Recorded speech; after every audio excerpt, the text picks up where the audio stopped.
कक्षा 9वीं की student finally आपका विषय यहाँ विज्ञान का अर्धवार्षिक परीक्षा 2025-26 का पेपर लेके आ चुके हैं। आप लोग बहुत सारे यहाँ पर कमेंट आ रहे थे कि विज्ञान विषय पे लाओ, तो इस वीडियो में हम आपका विज्ञान विषय का संपूर्ण उत्तर सहित कंप्लीट करने वाले। तो इस वीडियो को आपको ध्यान से देखना है और वीडियो को लाइक कर लीजिए, चैनल को सब्सक्राइब कर लीजिए, ठीक है। और साथ ही इस वीडियो को आपको अपने दोस्तों तक शेयर कर देना है, जिससे वो भी 75 नंबर लेके आ सकें। तो दोस्तों को वीडियो शेयर कर दीजिए, ठीक है। और आप यहाँ पर देख लीजिए कक्षा 9वीं अर्धवार्षिक परीक्षा 2025-26 आपका साइंस विज्ञान विषय का पेपर है। हिंदी इंग्लिश वर्जन दोनों में आपका पेपर रहेगा, ठीक है। टोटल क्वेश्चन 30 रहेंगे, टाइम आपका 3 घंटे रहेगा। साथ ही आपके निर्देश आते हैं सही प्रश्न आने वाले, तो आप यहाँ पर निर्देश पढ़ लीजिएगा।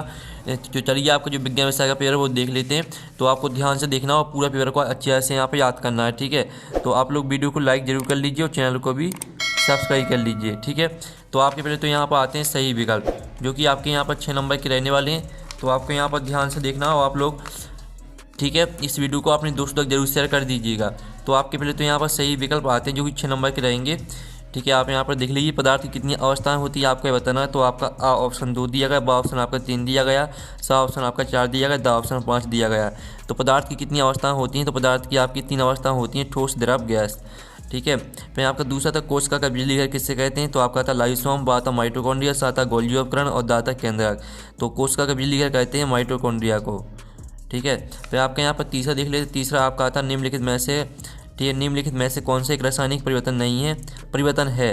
तो आपका था बर्फ का पिघलना, बा था लोहे में जंग लगना और साथ मोमबत्ती के पिघलना और दा था जल का वाष्पीकरण।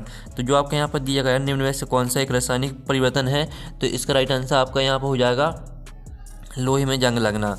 फिर आपका चौथा देख लेते हैं बल का ऐसा ही मात्रक क्या है, तो बल का आपको ऐसा ही मात्रक बताना है, ठीक है। तो आपका था जूल, बा था आपका न्यूटन और सा था वॉट और दा था मीटर प्रति सेकंड। तो बल का ऐसा ही मात्रक आपका न्यूटन हो जाएगा, ठीक है। बल का ऐसे ही मात्रक न्यूटन होता है। फिर 5वां था पत्तियों में भोजन का संबंध कौन सा ऊतक करता है, तो आपका आ ऑप्शन जाइलम दिया गया, बा ऑप्शन आपका फिलोयम, सा था पेरेन्काइमा और दा था स्क्लेरेन्काइमा। तो पत्तियों में भोजन का संबंध कौन सा ऊतक करता है, तो इसका आंसर आपका फिलोयम हो जाएगा। फिर आपका यहाँ पर 6वां आता एक वस्तु का चंद्रमा पर भार पृथ्वी पर उसके भार का कितना गुना होता है, तो इसका आंसर 1/6 हो जाएगा, ठीक है। इस तरह से जो आपके यहाँ पर सही विकल्प दिए गए थे 6 नंबर के, वो कंप्लीट हो जाते हैं, आपने अच्छे से याद कर लिए होंगे। अब यहाँ पर इंग्लिश मीडियम के स्टूडेंट देख लीजिए, पहले का आपका बी राइट आंसर रहेगा और दूसरे का भी आपका बी राइट आंसर रहेगा। और जो आपका तीसरे का आपका बी राइट आंसर रहने वाला, चौथे का आपका यहाँ पर बी राइट आंसर रहेगा और 5वें का आपका यहाँ पर बी राइट आंसर रहेगा। और जो आपका 6वां है, 6वें का आपका सी राइट आंसर रहेगा, ठीक है।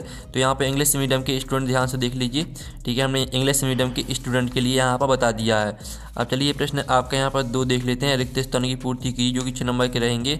तो दाब का ऐसा ही मात्रक होता है, दाब का ऐसा ही मात्रक आपका क्या होता है, पास्कल। तो पास्कल आपका यहाँ पर पहले का आंसर हो जाएगा। फिर आपका था परमाणु के नाभिक में डॉट डॉट और डॉट डॉट उपस्थित होते हैं। तो परमाणु के नाभिक में आपके प्रोटॉन और न्यूट्रॉन उपस्थित होते हैं, ठीक है। पहले का आंसर आपका यहाँ पहले में आपको भरना प्रोटॉन और दूसरे में आपको यहाँ पर न्यूट्रॉन भरना है। फिर आपका आता विलयन एक डॉट मिश्रण होता है, तो विलयन एक समांगी मिश्रण होता है। फिर आपका आता है न्यूटन की गति का प्रथम नियम डॉट डॉट को परिभाषित करता है। तो न्यूटन, ठीक है, न्यूटन की गति का प्रथम नियम आपके यहाँ पर जड़त्व को परिभाषित करता है। और जो आपका आता है लाइसोम को डॉट डॉट की थैली भी कहते हैं। तो यहाँ पर लाइसोम को आत्मघाती की थैली भी कहते हैं, ठीक है। आप यहाँ पर आत्महत्या लिख सकते हैं, आत्मघाती, तो यहाँ पर आत्महत्या लिख देते हैं, ठीक है। आत्महत्या की थैली भी कहते हैं। फिर आपका 6वां आता है ध्वनि संचरण के लिए डॉट डॉट की आवश्यकता होती है। तो ध्वनि संचरण के लिए आपकी माध्यम की आवश्यकता होती है, ठीक है। माध्यम की आवश्यकता होती है। तो इस तरह से जो आपके रेगिस्तान वो कंप्लीट हो जाते हैं। पहले का आंसर पास्कल, दूसरे का आंसर प्रोटॉन न्यूट्रॉन रहेगा, तीसरे का आंसर आपका समांगी और चौथे का आंसर आपका जड़त्व, 5वें का आंसर आपका आत्महत्या और 6वें का आंसर आपका माध्यम। साथ ही यहाँ पर इंग्लिश मीडियम के स्टूडेंट भी देख लीजिए, ठीक है। इस पेपर को पूरा आपको याद करना है पेपर देने से पहले। और यहाँ पर देख लीजिए आप प्रश्न आपका यहाँ पर 3 आता है, सही जोड़ी बनाइए, जो कि आपकी यहाँ पर कॉलम आवा में आपकी दी गई हैं। पहले थी कार का मात्रक होता है आपका जूल। फिर आपका था कैनाल किरणें, तो कैनाल किरणें को आपको सिंपली सा मैच कर देना है यहाँ पर जो आपकी प्रोटॉन्स हैं। और जो आपकी आती है संवेग, तो संवेग को आपको सदिश राशि में से मैच कर देना है। और हरित लवक को आपको मैच कर देना है क्लोरोप्लास्ट से। और जो आपकी यहाँ पर आती है न्यूरॉन, तो न्यूरॉन को आपको यहाँ पर तंत्रिका ऊतक से मैच कर देना है। और जो 6 में आती है जे थॉमसन, तो इसको आपको इलेक्ट्रॉन की खोज से मैच कर देना है। इस तरह से जो आपकी 6 नंबर की सही जोड़ी वो कंप्लीट हो जाती हैं। साथ ही हमने यहाँ पर नंबर लिख दिए कौन में आपको कौन सी मैच करनी, तो आप यहाँ पर देख लीजिए। फिर यहाँ पर इंग्लिश से मीडियम के स्टूडेंट भी देख सकते हैं। अब प्रश्न 4 आता है, सत्ता का चयन करके लिखी जो कि 6 नंबर के रहेंगे। पिलाता नमक और पानी का मिश्रण विषवांगी मिश्रण कहलाता है। तो पहला आपका यहाँ पर असत्य हो जाएगा, पहला आपका असत्य रहेगा। फिर आपका दूसरा आता न्यूरॉन तंत्रिका ऊतक की रचनात्मक और क्रियात्मक इकाई है, तो दूसरा आपका यहाँ पर सत्य रहेगा। फिर जो तीसरा आता परमाणु उदासीन होता है, तो तीसरा आपका यहाँ पर सत्य रहेगा। और जो चौथा आता किसी वस्तु की चाल शून्य हो सकती है लेकिन वेग शून्य नहीं हो सकता, तो चौथा आपका असत्य हो जाएगा।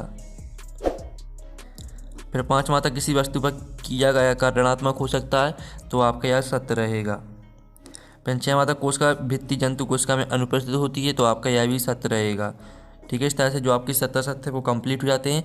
आपने अच्छे से याद कर लिए होंगे। ठीक है, और आप लोग वीडियो को लाइक जरूर कर लीजिए, चैनल को भी सब्सक्राइब कर लीजिए। साथ ही यहाँ पर इंग्लिश से मीडियम के स्टूडेंट भी देख लीजिए। प्रश्न 5 आता है, एक शतवाक्य में उत्तर दी जो कि 6 नंबर के रहेंगे। तो पहला था 0 डिग्री सेल्सियस तापमान को केल्विन इकाई में लिखना है। तो 0 डिग्री सेल्सियस तापमान जो केल्विन इकाई में रहेगा वो 273 केल्विन हो जाएगा। फिर आपका था कोश का सिद्धांत किसने प्रतिपादित किया, तो इसका आंसर आपका स्लाइडेन। ठीक है, आप यहाँ पर देख रहे स्लाइडेन और स्वान। ठीक है, स्लाइडेन और स्वान हो जाएगा आपका इसका आंसर। ठीक है, कोश का सिद्धांत स्लाइडेन और स्वान ने प्रतिपादित किया। किसी वस्तु का जड़त्व किस पर निर्भर करता है, तो यहाँ पर किसी वस्तु का जड़त्व वस्तु के द्रव्यमान पर निर्भर करता है। ठीक है, वस्तु के द्रव्यमान पर, ये आपका यहाँ पर राइट आंसर रहेगा। फिर आपका था NaCl का रासायनिक नाम क्या है, तो NaCl का रासायनिक नाम होता है आपका सोडियम क्लोराइड। ठीक है, आप यहाँ पर याद कर लीजिए NaCl का जो रासायनिक नाम होता है वो सोडियम क्लोराइड। ठीक है, क्लोराइड होता है सोडियम क्लोराइड। फिर आपका तो पौधे में लचीलापन किस ऊतक के कारण आता है, तो पौधों में लचीलापन आपका आता है कोलेनकाइमा ऊतक के कारण, कोलेनकाइमा। ठीक है, कोलेनकाइमा आपका राइट आंसर रहेगा। फिर आपका आता है 6वां, गुरुत्वीय त्वरण जी का मान कितना होता है, तो यहाँ पर गुरुत्वीय त्वरण जी का मान होता है 9.8 मीटर प्रति सेकंड स्क्वायर। ठीक है, ये आपके यहाँ पर होता है गुरुत्वीय त्वरण का मान, इसको पूरा आपको याद कर लेना है। तो इस तरह से जो आपके एक शतवाक्य में होता है वो भी कंप्लीट हो जाते हैं। अब यहाँ पर इंग्लिश मीडियम के स्टूडेंट भी देख सकते हैं। फिर आपका प्रश्न 6 आता है, गर्मियों में किस तरह के कपड़े पहनने चाहिए और क्यों, अथवा था निम्नलिखित तापमान को सेल्सियस इकाई में परिवर्तित करना। ये आपके यहाँ पर 300 के केल्विन में दिया गया और 573 भी केल्विन में दिया गया, तो इसको आपको सेल्सियस में परिवर्तित करना है। ठीक है, तो हमें गर्मियों में हमें किस तरह के कपड़े पहनने चाहिए और क्यों, तो इसका उत्तर देख लीजिए। गर्मियों में हमें सूती कपड़े पहनने चाहिए, और साथ ही इसका कारण भी देख लीजिए क्यों पहनने चाहिए। फिर चलिए आपको इसका अथवा का आंसर देख लेते हैं। 6 में का अथवा कन गया। ठीक है, तो आप यहाँ पर देख लीजिए जो आपके यहाँ पर 6 में का अथवा रहेगा, जिसमें आपको केल्विन से सेल्सियस में परिवर्तित करना था। तो आपको 300 में से आपको 273 का घटा देना है, और 573 में से आपको 273 का घटा देना है। तो 27 डिग्री सेल्सियस और 300 डिग्री सेल्सियस आपका आंसर आ जाएगा। फिर चलिए आपके यहाँ पर 7वां प्रश्न का आंसर देख लेते हैं, यानी जो आपका 7वां प्रश्न है वो देख लेते हैं। तो स्टूडेंट आप यहाँ पर देख लीजिए, आपका 7वां प्रश्न आता है। ठीक है, तत्व और युग्मक में आपको 2 अंतर लिखना है, और अथवा आता बिलियन, निलंबर और कोलाइड में से प्रत्येक का एक उदाहरण आपको देना है। ठीक है, तो आप यहाँ पर देख लीजिए आपका तत्व और युग्मक में अंतर दिया गया। तत्व केवल एक ही प्रकार के परमाणु से मिलकर बना होता है, जबकि एक 2 या 2 से अधिक तत्वों को एक निश्चित अनुपात में रासायनिक रूप से मिलाने पर बनता है। तत्वों को सरल पदार्थों में विभाजित नहीं किया जा सकता, जबकि युग्मकों को रासायनिक विधियों द्वारा सरल तत्वों में विभाजित किया जा सकता है। ठीक है, तो आपको यहाँ पर इस तरह से भी आप अंतर लिख सकते हैं, या बॉक्स बनाकर भी आप अंतर लिख सकते हैं, दोनों में आपको नंबर मिल जाएंगे। ठीक है, बराबर नंबर मिलेंगे। फिर आप अथवा का उत्तर देख लीजिए। फिर आपके यहाँ पर आता है रदरफोर्ड के परमाणु मॉडल की आपको 2 कमियाँ लिखना है, अथवा आता समझदारी किसी कहते हैं उदाहरण दीजिए। तो आप यहाँ पर देख लीजिए आपका 8वें प्रश्न का आंसर रहेगा रदरफोर्ड के परमाणु मॉडल की 2 कमियाँ। ठीक है, दोनों हेडिंग को पूरा याद कर लेना है। साथ ही समस्थानिक किससे कहते हैं, एक ही तत्व के वे परमाणु जिनकी परमाणु संख्या समान होती है लेकिन द्रव्यमान संख्या भिन्न होती है, समस्थानिक कहलाते हैं। इसका उदाहरण देख लीजिए। फिर आपका आता है पादप कोशिका और जंतु कोशिका में आपको 2 अंतर लिखना है, अथवा लाइसोम को आत्महत्या की थैली क्यों कहते हैं। तो चलिए पादप कोशिका और जंतु कोशिका में हम यहाँ पर अंतर देख लेते हैं। पादप कोशिका में कोशिका भित्ति उपस्थित होती है जबकि जंतु कोशिका में यह अनुपस्थित होती है। पादप कोशिका में क्लोरोप्लास्ट उपस्थित होते हैं जबकि जंतु कोशिका में अनुपस्थित होते हैं। ठीक है, इस तरह से भी आप लिख सकते हैं या बॉक्स बनाकर भी लिख सकते हैं। दोनों तरीके से आपको बराबर नंबर मिलेंगे। और लाइसोम को आत्मतथ्य क्यों कहते हैं, तो इसका उत्तर देख लीजिए। फिर आपके यहाँ पर देख लेते हैं। ठीक है, दूरी और विस्थापन में आपको कोई दो अंतर लिखना। एक समान वृत्तीय गति से आप क्या समझते हैं, तो चलिए आप क्या पहले तो हमें यहाँ पर दूरी और विस्थापन में अंतर देख लेते हैं। ये आपका दूरी और विस्थापन में अंतर दिया गया। और एक समान वृत्तीय गति किससे कहते हैं, जब कोई वस्तु नियत चाल से किसी वृत्ताकार पथ पर गति करती है तो उसकी गति को एक समान वृत्तीय गति कहते हैं। इस गति में चाल नियत रहती है लेकिन दिशा लगातार बदलती रहती है, इसलिए यह एक त्वरित गति का उदाहरण है।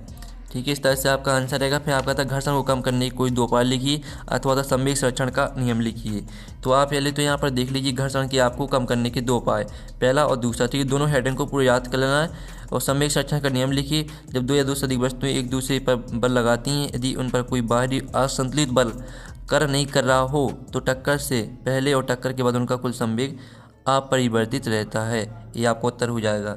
फिर आपका था गुरुत्वाकर्षण के सार्वत्रिक नियम का सूत्र ऐसे ही मात्रक लिखना है आपको, अथवा में द्रव्यमान और भार में आपको दो अंतर लिखना है। तो चलिए पहले 12वें प्रश्न का आंसर देख लीजिए। आपका गुरुत्वाकर्षण का सार्वत्रिक नियम का सूत्र मात्रक दिया गया है। और द्रव्यमान और भार में अंतर देख लीजिए, आपका द्रव्यमान और भार में अंतर दिया गया है।